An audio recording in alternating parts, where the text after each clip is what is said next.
Okay, it's late, so I'm sorry it took this long to get a video to you guys. Full disclosure, Monday night we went to bowling and the net, and then the net ended up working into B-dubs. B-dubs ended up hanging out. When I got home, I just kind of crashed. So that's the reason you didn't get a Raw recap yesterday. So I'm shooting it tonight, even though technically it's Wednesday morning. But either way, this is Tuesday's video. So hello everyone, Sir Owen Disney here, and we're going to talk Monday Night Raw, which I just got finished watching. So no housekeeping tonight. We'll talk about that tomorrow or the next time I do a video, because I think tomorrow is going to be Ben reviewing Taxi Driver.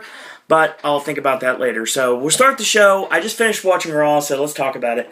So Brad Maddox and Vicky Guerrero are in the ring to start it off. Welcome to Monday Night Raw. Now, this ladder is a symbol of spectacle. Vicky has a ladder in the ring. Of course, that's how the show starts. There's a ladder in the middle of the ring, and we're, of course, hyping up this is the fact that this is the go-home edition for Money in the Bank. So, name drop Shawn Michaels, Razor Ramon, and Triple H. Click members, huh? The ladder represents how careers have climbed and how long day. How the career has climbed, and if Vicky falls, she's holding each and every one of us responsible. So she climbs the ladder, she sits on top, and we haven't seen eye to eye, but every decision was due to all of you, the WWE Universe. Jerry Lawler says, "Excuse me. In preparation for your job evaluation, the McMahons will look into any and all factors, including the opinions of the WWE Universe. Tonight, John Cena will stand face-to-face with Mark Henry," and this is Vicky speaking, of course, "as well as Christian will face off against Kane, and in the main event, you're going to see Randy Orton take on CM Punk. And the final match is going to be Sheamus and Daniel Bryan, and that match is up next." So we get our first match of the evening, Sheamus against Daniel Bryan. And of course, this is building towards participants in the All-Star Money in the Bank ladder match on Sunday. So we'll talk about that in a minute. So we'll get lightness in a second. That's better. A lot more lightness than usual. My shirt's a little darker than normal. I guess the lights I can't really see very well, so we'll just flash that. There you go. So, let's talk about it. So, Bryan gets nailed with a Hangman's neck breaker for a 2 count and ducks the clothesline in a tilt-a-whirl backbreaker for a 2 count. Nice back elbow. He gets caught and set face first hard into the barricade. He's basically, in this case, he's going for his charging knee strike off the ring apron. Sheamus catches him and drops him face first into the barricade on the outside. So, Sheamus locks in a modified crossface chicken wing on Daniel Bryan. He's been using that a lot lately, actually. And Bryan elbows out, forearms, and he comes off the ropes, and Sheamus throws the knee up and gets a 1 count out of it. So, drop toe hold on Sheamus, and the surfboard, and it gets countered, it gets reversed, and Sheamus clotheslines Bryan over the top rope to the arena floor, tosses him back in, makes a lateral press, 1, 2, and he kicks out. So he goes back to that modified crossface chicken wing. So Bryan fights up, punches out of his predicament, nails a European uppercut, and once again hits it again. The yes kicks in the corner, whips him in, backflip, lands on his feet, comes off, ducks Sheamus' clothesline, comes off with a hooking clothesline, but gets caught with the Irish curse backbreaker. Sheamus gets a 2 count out of it. So, Irish hammer, and then a shoulder block off the ropes, and a big knee lift. Normal Sheamus offense. Back elbow and a 2 count. So Sheamus picks up Bryan in the fireman's carry and nails the Finley roll and goes for the brogue kick, but he lands on the ropes, crotching himself momentarily as Bryan moves out of the way and knocks him outside the arena floor. So Bryan goes for the tope and sends the back of the head of Sheamus into the barricade, tosses him back, and he goes up top for the missile drop kick, lands it, 1, 2, and almost 3, but no, Sheamus somehow kicks out. So the yes kicks, the stiff kicks, and then he goes for the buzzsaw. Sheamus ducks it, and he slides out of the ring to stop the momentum. Very smart move from Sheamus right there. So they get on the apron. Sheamus nails the clubbing blows to the chest and a clothesline, and while he's on the apron, so he clotheslines him while he's running on the apron, and while Bryan's in the ring. He goes up top for the battering ram, and he goes for it. He gets caught. Bryan climbs up, goes for the Hurricane Rana, and he throws him off. Sheamus hits the battering ram, and Bryan kicks out a 2.5. Excuse me. So Sheamus goes for white noise, and instead of landing the air raid crash, he rams Bryan into the buckle, and he does it on 2 separate occasions. So Bryan drop control holds him into the middle turnbuckle. We've seen a lot of middle turnbuckle action in the last several weeks on Raw and SmackDown. Nails the buzzsaw kick, gets a 2.5 out of it, and Bryan looks like he's going to try to put him away. He goes up top, and he goes for the swan dive headbutt, and Sheamus out of the way, and he goes for a cover, 1, 2, and kick out. So they fight on their knees, and he ducks the short arm clothesline. Bryan with the stiff kicks, locks up a crucifix roll-up, gets a 2 count out of it, rolled into the yes lock, countered back into the Texas Cloverleaf, and that's countered into a forward roll into a small package, and 1, 2, 3. Daniel Bryan wins, beats Sheamus, and of course he gets a little bit of retribution for that 18-second loss at WrestleMania. Yeah. So they look up at the case together, and they shake hands in a show of sportsmanship, and that's our first segment. Well, our first wrestling match of the evening. So, they sent a reporter from WWE.com to search out the Wyatt compound. So, basically, he gets out of the vehicle, and he sees 2 really skeezy guys. One fat guy, and I can say that because I'm a big guy. One, big guy, and one, kind of skeezy-looking old man, and they are I don't know if I want to talk to him. It's kind of do they run the gas station? You might not want to send him to the Hewitt house. Anyway, they point and said it's a couple miles down the road. And the old man just looks up and is like, the buzzards. You'll know. Anticipation. Frankenfurter style. Anticipation right now. And oh my god, it's going to be awesome. So, we get Dolph Ziggler shows up while AJ Lee, the gorgeous AJ Lee, buy this shirt, is talking to Biggie Langston. And Dolph shows up and shoos Big E away and says, AJ, he needs to talk to AJ. And he's like, what's wrong? No, what's right? You weren't there on Raw or SmackDown. Haven't been there for the longest time. But I still won because I'm great. So whatevs, no big deal. You forgot about that pact we made to be the power couple, to be both World and Divas champion. So you follow Caitlyn around. I don't really know why. Come on, baby. You're my only priority. The only priority on my list is you and you whatsoever. And we're going to walk out of Money in the Bank as both World and Divas champion. This is what AJ's saying. She says, I'll do anything. So, yeah. I believe Adam West said it best. Curious stirrings in my utility belt as she said that. And she says, tell me you'll do the same. And she's like, I want to go all the way. And Dolph's like, yeah, I want to go all the way. I want to go all the way to win my 3rd World Heavyweight Championship. So they smile at each other, and they kiss, and they're laughing. So for now, things are okay. Probably not for long. We get our next match of the evening. It is the current WWE Tag Team Champions, Roman Reigns and Seth Rollins, The Shield, taking on the Tons of Funk. That's right, Michael Cole. Funk has an N in it. Brodus Clay and Tensai, a.k.a. Sweet Tea. So Roman Reigns locks on a reverse chin lock on Brodus Clay. Brodus fights up and, charging headbutts, those, push-up headbutts he likes to hit into the midsection. So Roman clubs him back down, and he goes for a fireman's carry. He gets countered into a Brodus Clay roll-up and a side belly-to-belly suplex. Tag back into Seth Rollins, tag into Sweet Tea. So he goes for an avalanche, and he moves out of the way, and a shoulder tackle on Rollins. He nails the cannonball in the corner, the flash fire cannonball, basically the somersault senton in the corner. And he goes for the avalanche, and he gets the boot up. And Rollins flattens him, pun intended, with the flatliner in the middle turnbuckle. We've been using that a lot lately as well. So he kicks Brodus off the apron for good measure, so Brodus is not going to be involved in the finish. So he goes up top, he moves out of the way, and he nails the Baldo Bomb for a 2.5. Whip in, and he ducks down, he gets caught with that leaping back kick up from Seth Rollins, and he tags in, ducks is a blind tag, actually, to Roman Reigns. He ducks Brodus' clothesline, dives over... No, sorry. Ducks Sweet Tea's clothesline. I forgot who's in the ring for the minute. Ducks Sweet Tea's clothesline, and he dives over the top rope with a tope con hilo on Brodus Clay, take him out of the ring. Brodus turns around and gets nailed... Sorry. Yeah, that's right. Brodus is on the canvas, on the ground, right? God, such a long night. Brodus gets nailed with a tope con hilo, so he's down and out on the floor. Rollins is down, and Sweet Tea sees this, spins around, gets caught with a spear, and 1, 2, 3. So, Wyatt family getting a little bit of momentum leading towards their match with the Usos during the pre-show of Money in the Bank on Sunday. Still don't understand. Oh, how the mighty have fallen.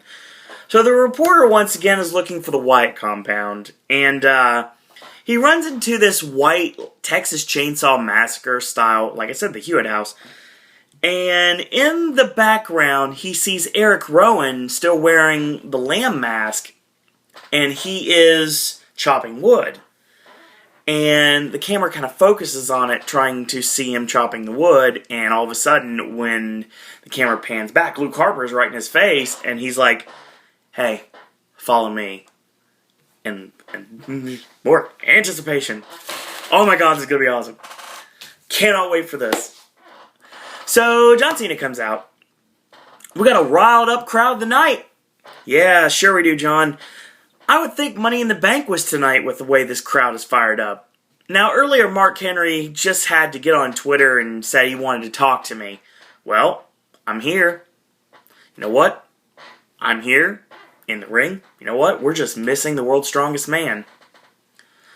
So, ask and ye shall receive as Mark Henry makes his way to the ring wearing that awesome new t-shirt. That's what I do, which I probably will in very soon. You got the same look last week. As last week. Long day. Good God. Same look as last week. You know what that is? That's a look of fear. John Cena's not afraid. Of course not. But you know what? He should be. For 17 years, Mark Henry is starved. And there's only one thing that's going to satisfy his hunger. So, Cena makes a stupid crack about a Snickers bar. And Henry goes, you know what? The old Mark Henry would have laughed. Maybe even just dealt out a little bit of punishment. But you know what? Right now, I'm going to chill. You think you know me? You don't. I'm a new man. John Cena, you're a puppet, just like each and every member of the WWE Universe. That championship will validate my career. Beating you will validate my career. If I do beat you, I'll be first ballot Hall of Famer. I'd sell out my own mama to have that championship. I even sold out my family. So Cena goes, you know what, Mark? You better win at Money in the Bank. I've won and lost, but you know what? I did it all with respect. You better win. Because if you don't, you get absolutely nothing. 17 years gone. So Mark Henry's like, you know what? I don't care what any of you think. Some love John Cena, some hate him. Doesn't really matter. Either way, he cares. You know what? I don't. There are lines you won't cross due to your goodness. And basically, he says, you know what, if you interrupt me one more time, Money in the Bank will start tonight. So Cena takes off his shirt and his dog tags, draws an imaginary line across the middle of the ring, and says, there's the line, cross it, and I'm going to whip your ass right here, right now. So Mark Henry says, you want me to cross this line? You want me to cross the line for free? You know what, I took a 50% pay cut before. I'm not losing any money. You'll get me, but you'll get me on Sunday at Money in the Bank. But you know what? I'll give you a little sample, a little treat of what's going to happen. So, Cena's ready to fight. Mark Henry goes like he's going to fight John Cena, of course, and he kind of just goes like, yeah, and he kind of like jerks towards him, and Cena backs up a little bit. He's like, yeah, that's what I thought. I'll see you on Sunday. So, Cena's about to leave the ring. Mark Henry nails him with a cheap shot, and basically, Cena ends up picking him up for the Attitude Adjustment, and the weight of Mark Henry causes Cena to collapse. Of course, the weight lands on John Cena's head, and he's done. So Cena is picked up like the unconscious ragdoll, and Mark Henry lands the world's strongest slam, and that's the end of this. He picks up the championship belt, puts his foot on the chest of John Cena, raises it high in the air, and then he tosses it on Cena's prone body. God, I wish Mark Henry could win on Sunday. But I understand why he can't. But it's all about Daniel Bryan. It always is. But I'll talk about Daniel Bryan in a little bit. So Randy Orton never believed that CM Punk was best in the world, considering he beat him 2 years ago. And he won't believe it on Sunday. You know what? If John Cena retains, Randy Orton will cash in his opportunity right in and now in order to win the WWE Championship back. So Paul Heyman comes out, and he's wearing sunglasses. Of course, he's sporting the shiner from Alberto Del Rio's attack on SmackDown. He says, "I'm not a martyr. I'm instead here to bask in the glory of perfection, in the form of your current reigning and defending Intercontinental Heavyweight Champion of the world, Curtis Axel." So Axel says, "You know what? You say you're the best in the world at what you do. You wear a Christmas light jacket. You know, all I need is the shine of the Intercontinental Championship. I spent a lifetime to get where I am, and I'm definitely not going to let you or The Miz take it away from me." So, we get our next match of the evening, which is Curtis Axel and Chris Jericho. Obviously, it's a non-title match. So, midway through the match, Jericho goes for the walls. Axel kicks him off. So, he puts the boot up when he charges in, and he ducks the clothesline. Jericho lands a Northern Light suplex, and 1, 2, Axel kicks out. So, he whips him in, and Axel slides to the legs, ducks the clothesline, does Jericho. He doesn't duck that clubbing blow to the back of the neck, and still gets a 2 count. So there's a chop and a whip, and he misses the forearm in the corner, does Axel, and Jericho goes up top, nails the flying body press, 1, 2, Axel kicks away. So he nails the face buster off the ropes, readying for the lion salt. He goes for it, and when the K-Brada connects, it connects with nothing but the knees of Curtis Axel. So Axel waits for Jericho to reach his feet, nails the axe to grind, but Jericho kicks out for 2.5. So he whips him in, and he goes for the drop kick, but he telegraphs it, and Jericho completes the lion salt, but only gets a 2 count. So he goes for the code breaker. Axel catches him and hot shots him against the top rope. And on top of that, locks in the perfect plex, 1, 2, and kick out from Jericho. So he pounds away at Jericho's head, like the back of his head, over and over again. He goes for his reverse neck breaker into the face buster that he did last week on SmackDown, actually. But it gets countered into the walls, but he gets the ropes before he has to tap out. So Axel is getting up to his feet. Jericho charges full speed, knocks Axel off the apron into the announce table, where The Miz, of course, is doing commentary, like you do. The Miz inches close to him. They basically jaw back and forth, like Miz is about ready to fight him. Paul Heyman brings him up and goes over and says, "You know, you have a match. You might not get counted out." So he pretty much ushers him back in the ring. The second he gets back in the ring, he walks right into the code breaker in 1, 2, 3. So this is the first time Curtis Axel has lost as becoming a Paul Heyman guy. So I'm not sure what to say about that. Don't really know. They're not souring on Axel, but I don't understand why he lost tonight. I guess he obviously has to show some vulnerability. I get that, given the fact that he's going to beat The Miz on Sunday. But, still, I mean, lose to Jericho? He's not even feuding with Jericho. So, well, I guess he kind of is. So, if you're going to put the Intercontinental Championship on Jericho into the match against Jericho, and this was a non-title match to build up the match on Sunday, I don't have a problem with that. But the fact that this match was done in a non-title match, I'm not exactly sure. But the thing about it is, you have to look at the fact that Chris Jericho winning this match puts him back into contention for the Intercontinental Championship. Again, that's not a problem. So, Josh Matthews in the back yet again. Oh, he was with Randy Orton earlier in the night, that Randy Orton promo, talking bad about Punk. Anyway, Randy Orton's more long day. Basically, Matthews is in the back with Damian Sandow and Cody Rhodes, so Mustachio and the Beard, the Rhodes Scholars.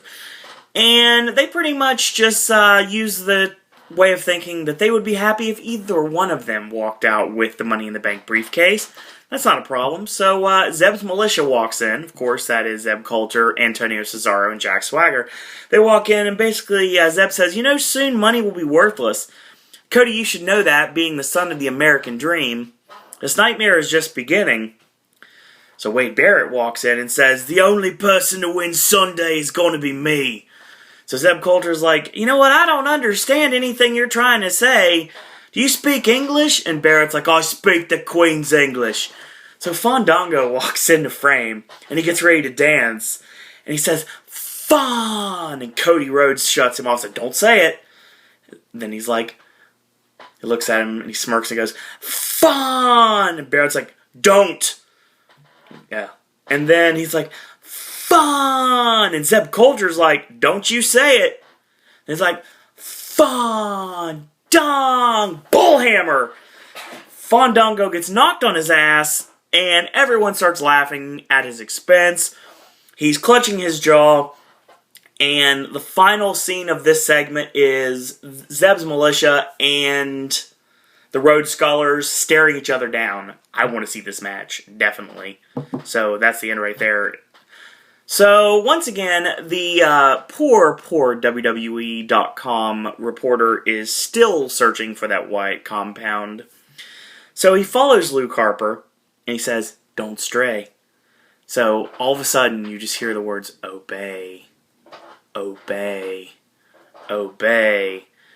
So, he kind of turns to the side, unbeknownst to Harper, at least that's what he thinks, even though he should realize that he's being watched at all times.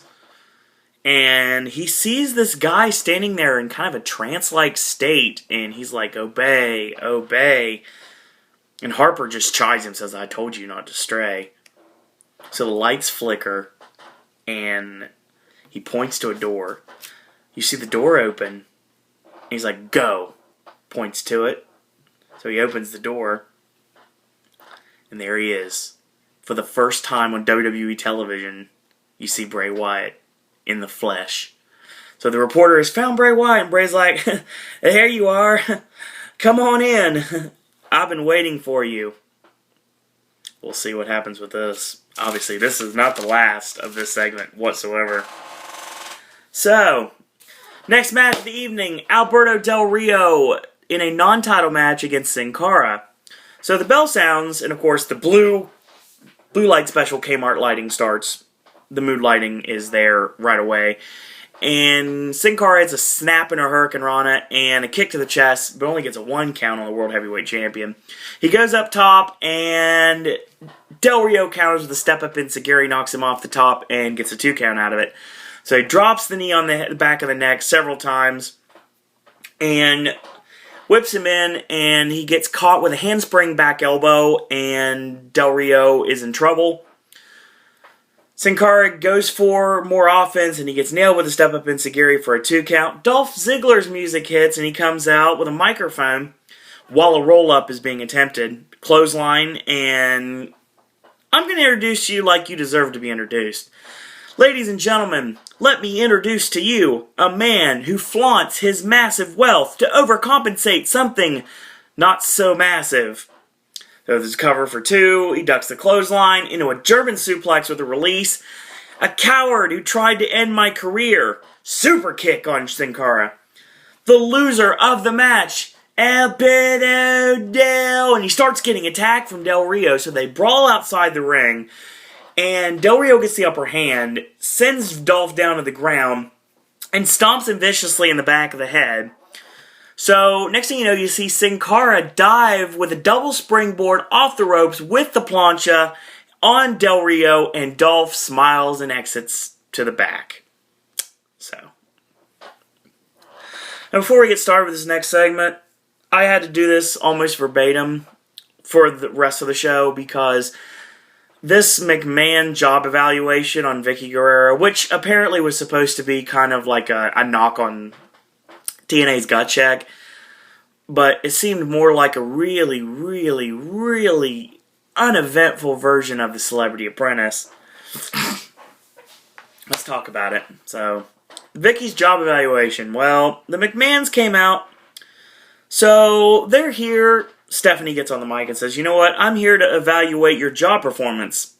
We want to thank the WWE Universe for voting. Of course, this was the biggest vote on the history of the WWE app. Now, your opinion will be factored into our decision. So, Vicky took pride in producing high quality and priceless entertainment. This is out of her mouth. She got rid of AJ Lee as general manager because she was crazy. She hired Rob Van Dam and brought back The Rock. And even, some might say, she inspired The Undertaker to get back into the ring at WrestleMania. So Stephanie stops her right dead in her tracks and goes, it's amazing. You take credit for returns you had absolutely nothing to do with. Yet you seem to gloss over the fact that you're not going to talk about the one return you did have something to do with it. The person you personally hired back.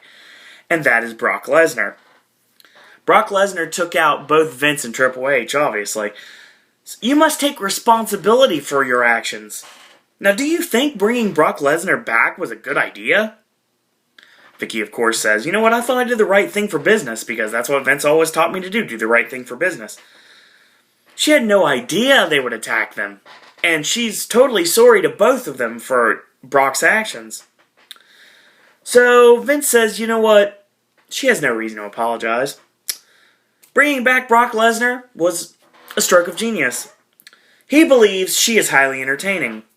She's made a few bonehead decisions, but they were in the interest of quality, wholesome, family entertainment. So Triple H pipes up and is like, I'll be the first to admit, Vicky can be sometimes unintentionally entertaining. But let's face facts. She's terrible at her job. She's rotten to the core. She screwed up promoting the new WWE video game. And you know why? First off, she screws up the thing totally. But you know what? You couldn't hear anything that was being said because she was being booed out of the building. This happens each and every week on Monday Night Raw. And you know what? That's bad for business. The WWE Universe deserves better than Vicky Guerrero. But you know what? On the positive side, she does possess the most annoying voice in the history of broadcast television. So Vince says, Vicky's voice is unique. She has qualifications, unlike no other. He congratulated her on her hard work and her dedication. And he admires Vicky and wants to name her the permanent general manager. So Triple H, of course, has to butt in and says, Vince is going to do whatever he wants. Which, that's the point. But to put a puppet in a position of power that strokes Vince's ego and kisses his ass and does each and everything he says.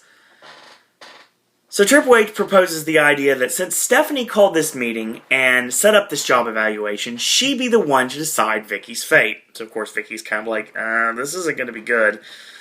So she decides, I'm going to be fair. I'm going to let you, the WWE Universe, decide via the WWE app. And 25%, I'll admit, including myself, said pass. 75? Fail. So Stephanie, in true McMahon fashion, fires Vicky Guerrero.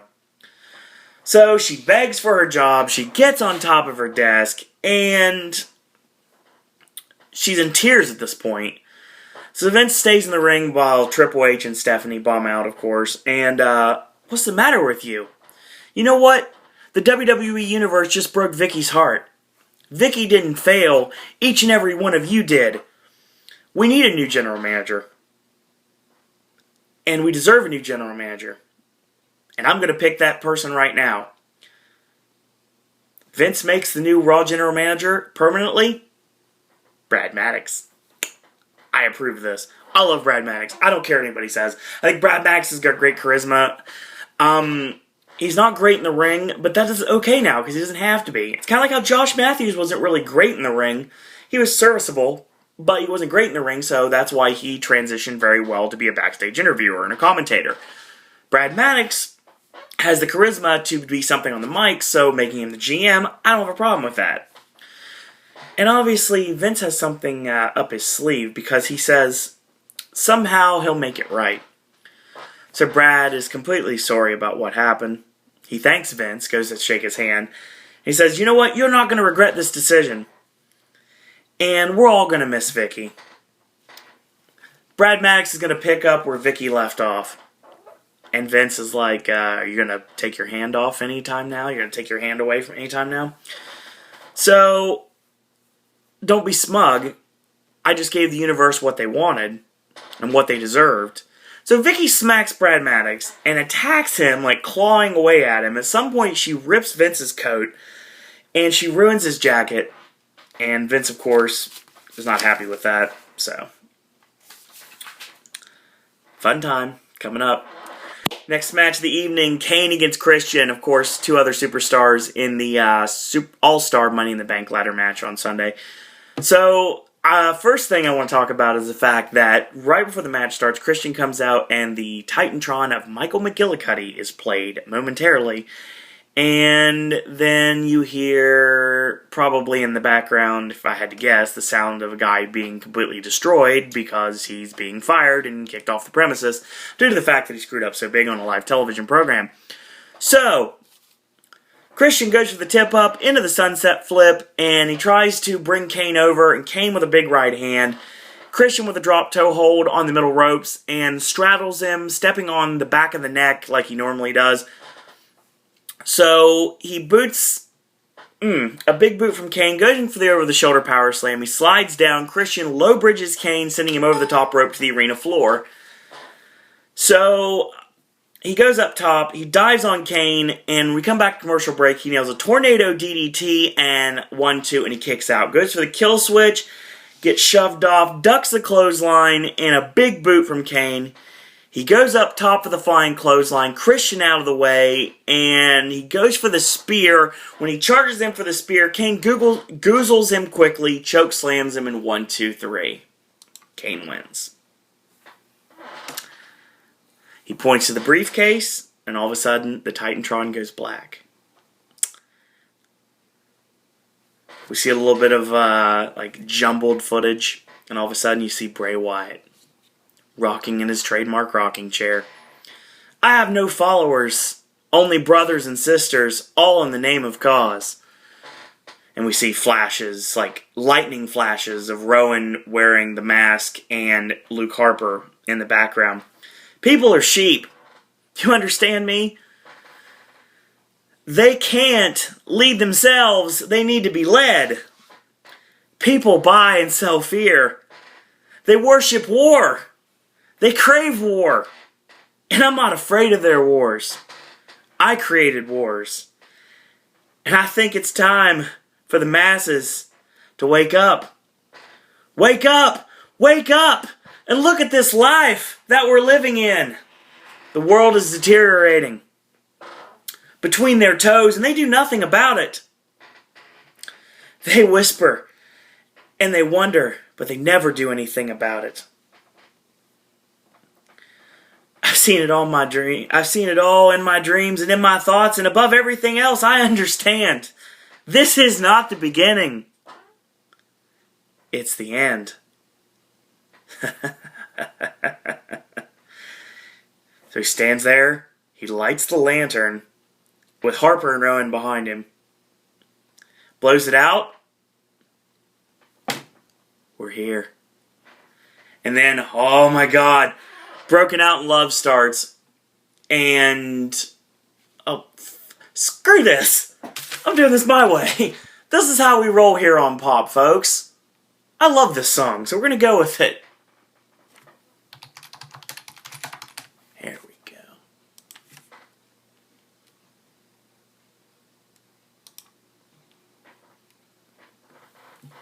This starts. Laying down mascara. Obviously, it's not something about mascara, folks. Good God. So, okay, let's set this thing up again. Anyway.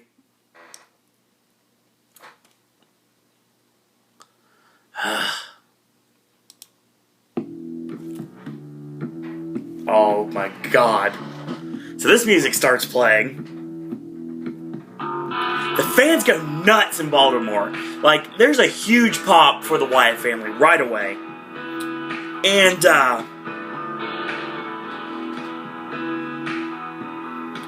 they're walking out to the ring.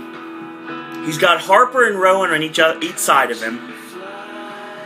And, oh, this is awesome, by the way. Such an eerie song. And like I said, the fans are really into this right now. So, basically, from this point on, they're walking, and unbeknownst to anyone, while Bray Wyatt is walking with this giant lantern, Harper and Rowan are taking off their gear, and they're heading towards the ring. But you don't realize that because you're focusing on Bray and his lantern. So Bray gets... Oh, God. Good God. So Bray sits down in his trademark rocking chair. He works in his trademark rocking chair, and all of a sudden the lights come back on, and Rowan and Harper are in the ring. They jump Kane, they beat him ferociously, and Kane gets the upper hand for about 2 seconds, if that. And then all of a sudden, the Wyatts basically just pull him out of the ring, and they send him into the ring steps. So, the steps are broken apart, obviously. So Kane is laying against the steps like this. They take the steps, sideways, mind you, and ram it into the face of Kane, basically kind of like they're guillotining him, basically, is pretty much what I look at it as. So, Bray stands up, he walks over, he backs off Eric Rowan and Luke Harper. He drops to his knees, laughs maniacally over top of Kane's body. Wow. Great segment. Not necessarily sure I agree with who they're going after, but I'll get to that in a minute or two. So we come back from commercial break, and Vicky runs into Ryback. Vicky, of course, carrying her box of things out of her office. And Ryback sets the box on the ground, hugs Vicky, and says she deserves better. Don't worry, it'll be okay. Picks up the box, gives it back to Vicky, and Vicky, of course, bombs out. So we get a Divas tag team match. The gorgeous AJ Lee and Alicia Fox taking on Caitlyn and Layla. So, we go midway through the match, and there's a flying body press on Fox for 2 by Layla, and clothesline on Layla, tagging to AJ. AJ comes in, and Caitlyn attacks, so they brawl, they brawl, they brawl. AJ goes to the floor to try to escape, and she gets speared on the floor. Big E picks up AJ and carries her to the back. So that's that segment. Well, main event, CM Punk versus Randy Orton. So, Punk drop kicks Orton off the ring apron and goes for the tope on the barricade. Same thing Daniel Bryan did earlier on in the night. Orton locks on the side headlock as we get back from commercial. He fights up, Punk elbows out of it, and Orton plants him with the exploder for a 2 count. He goes back to the side headlock. Punk fights up this time, breaks the hold with knee strikes, and a whip in and a high leg lariat on Randy Orton. So Punk gets caught with Vintage Orton, but before the snap power slam, he telegraphs it kind of like Christian did on SmackDown, which I reviewed a couple days ago. And on top of that, actually yesterday, so sorry, losing the days, it's kind of late. So anyway, he counters it and he rolls him up kind of like a side roll, like an Oklahoma roll, into a crucifix, 1, 2, and a kick out. He stands up, hits the swinging neck breaker, gets a 2 count out of it. He does the charging high knee strike in the corner, and a short arm clothesline, goes up top for the Macho Man Randy Savage elbow, and he dives off, lands it. So he sets up for the go to sleep. It gets countered, shoved off out of the ring, onto the ring apron, and Orton grabs him, quick snake bite DDT. So he starts pounding the mat like a moron, like he normally does, goes for the RKO, gets countered in a backslide, that's countered to the Samoa Joe slap power slam. And he stomps him on the back of the head viciously. 3 big headbutts, 10 punch in the corner, and Punk slips out at 7 and drops him chest first on the top turnbuckle. And he goes for the go to sleep again. Sorry, long day. He goes for the running knee strike in the corner, and he nails it right in the jaw. Go to sleep again. Orton elbows out of it this time. Goes for the RKO. Punk plants him with a high angle kick, and go to sleep 1, 2, 3. So before Punk could even celebrate, Daniel Bryan hits the ring, nails Punk with kicks over and over again, sends him shoulder first into the ring post, and that pretty much knocks him to the outside.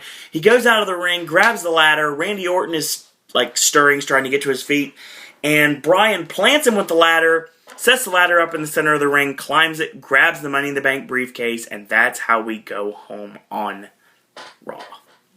All right. So, what did we learn today, boys and girls? Well, Daniel Bryan and Sheamus had a really good match tonight. Very enjoyable. Bryan got a victory, a very much-needed victory. I don't have a problem with that. The Shield beat the Tons of Funk. Again, I don't have a problem with that. I like the way they did it with the reporter from .com searching for the Wyatt compound. I like that. I like the way they broke it up into segments. And it works really well for me. I like the fact that it's a good way to introduce the Wyatt family to people that didn't watch NXT. It's not really... It's giving you a kind of a taste of what to expect with the Wyatt family. People that obviously... They know who Bray Wyatt is. They don't really know much about Eric Rowan. And they probably know Luke Harper from when he was Big Rig Brody Lee in Ring of Honor and East Coast Independence.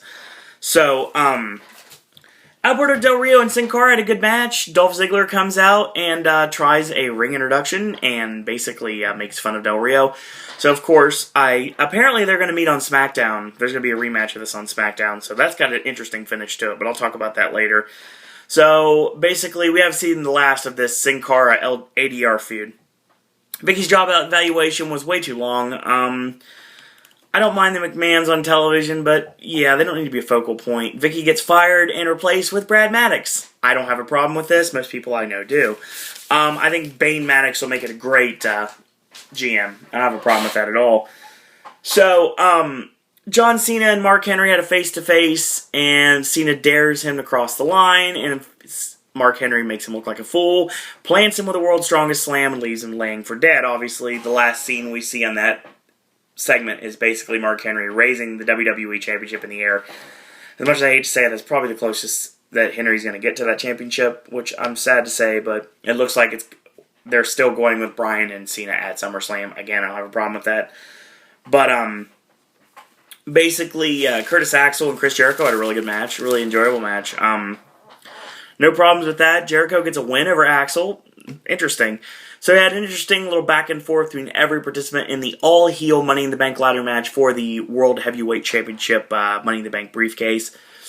Road Scholars basically say, I don't care who wins, as long as one of us does. And then Zeb Coulter comes out with his militia, and basically they get in the face of the Road Scholars. Fandango comes out, tries to say his name, everyone doesn't want it. Barrett knocks him out with a bullhammer, and they basically all go back and forth. So they finally find Bray Wyatt, excuse me, just in time. Kane and Christian had an okay match, could have been a lot better. The debut of Bray Wyatt and the Wyatt family, I don't have a problem with it. They attacked the wrong person. Attacking Kane is not a big deal. Now, it looks to me that the Wyatt family are taking on the Brothers of Destruction at SummerSlam. That's what they build towards. Here's the problem, though. Now, you set up Rowan and Harper against Undertaker and Kane. Well, where's this leave Bray Wyatt? I don't know. So they put Kane on the shelf. Could Bray Wyatt end up in Money in the Bank? It's possible. I don't know exactly if they're going to do just 6 men in Money in the Bank, if Kane is out, if he can still compete on Sunday, if he's going to be replaced by Bray Wyatt. I don't have a problem with that if that happens. But, I don't know. Probably not. I mean, I don't think it's time to really use Bray Wyatt yet. Obviously, you want him to win, and I don't see him winning if he is involved. Will there be more members of the Wyatt family? It's possible. I think there's two. I think there's a couple dem boys down the way that might end up being Wyatts in the long run. If you're picking up what I'm putting down, who knows? It's very possible. It is possible we're going to see Mark and Jay Wyatt somewhere down the road. But anyway, I like Bray and Harper and Rowan just by themselves. I don't have a problem with that at all. I like it. I like the way they did that. I like the way they they pretty much, in essence, they killed Kane. I mean, obviously they didn't kill him, but I mean, they guillotined Kane, so they're putting him out. So they're putting everyone on notice. And obviously we're building towards the Wyatt family and the Shield. There's rumors that they're going to turn the Wyatts babyface somewhere down the road. I don't know if that's the direction to go, because when you have like a cult leader, kind of like Bray Wyatt is right now, basically it's kind of like, yeah, you drink the Kool-Aid, doesn't really make him a babyface, so yeah. I don't know where we're going to go with this, so it's going to be interesting to see where we go from here. AJ and Caitlyn continue their feud. Again, I don't have a problem with that. We get a tease of Vicky to be managing Ryback somewhere down the road. I think that's probably going to end up happening somewhere down the road. Punk and Orton had a great match for the main, and Daniel Bryan attacks at the end of the show and leaves Punk laying and grabs the Money in the Bank briefcase, and that's the end of Raw. So, good go-home show for Money in the Bank, and we will talk WWE again in a couple of days, NXT and SmackDown on Saturday. We're going back to normal. I will try not to deviate from the schedule as much as I can help it. I'm sorry about everything, about not getting the video out until today. But it's okay, it's only a day late, so it's not that bad. Hopefully you guys have read a lot of recaps, and you still want to listen to mine anyway. So once again, if you like these videos, thumbs them up, do leave a comment, do subscribe, tell your friends to do the same. You can share them on your social media. You can tweet me at @SirOwenDisney, or you can email me at SirOwenDisney@gmail.com. Go back and watch all the other Raw recaps, the NXT recaps, SmackDown recaps, and if you're willing, watch the Impact recaps as well. So, a lot of stuff on pop, a lot of things coming up this week. I got a lot of Ben coming up this week. We got a lot of videos, 3 videos in the can from Ben this week. This weekend, we've got, had a problem with the East, but we'll talk about that later. Looks like on Friday, we're going to get our brand new AJ's movie reviews, which will be Pacific Rim, Grown Ups 2, VHS 2, a lot of 2s here, and Kings of Summer and Trance, as well as a brand new Versus, which brings us back to the days when Adam Sandler used to be funny. And on top of that, we got a brand new Summer of Tarantino with AJ's favorite movie of all time, Pulp Fiction. So, that is the content for the day. I'm going to go upload this video, and I'm going to go to bed, because I got to be up in like 10 hours. So, until tomorrow, boys and girls.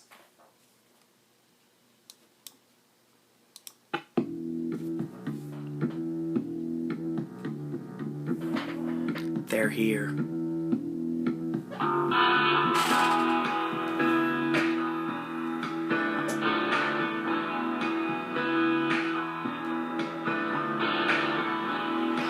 And that's all I gotta say about that.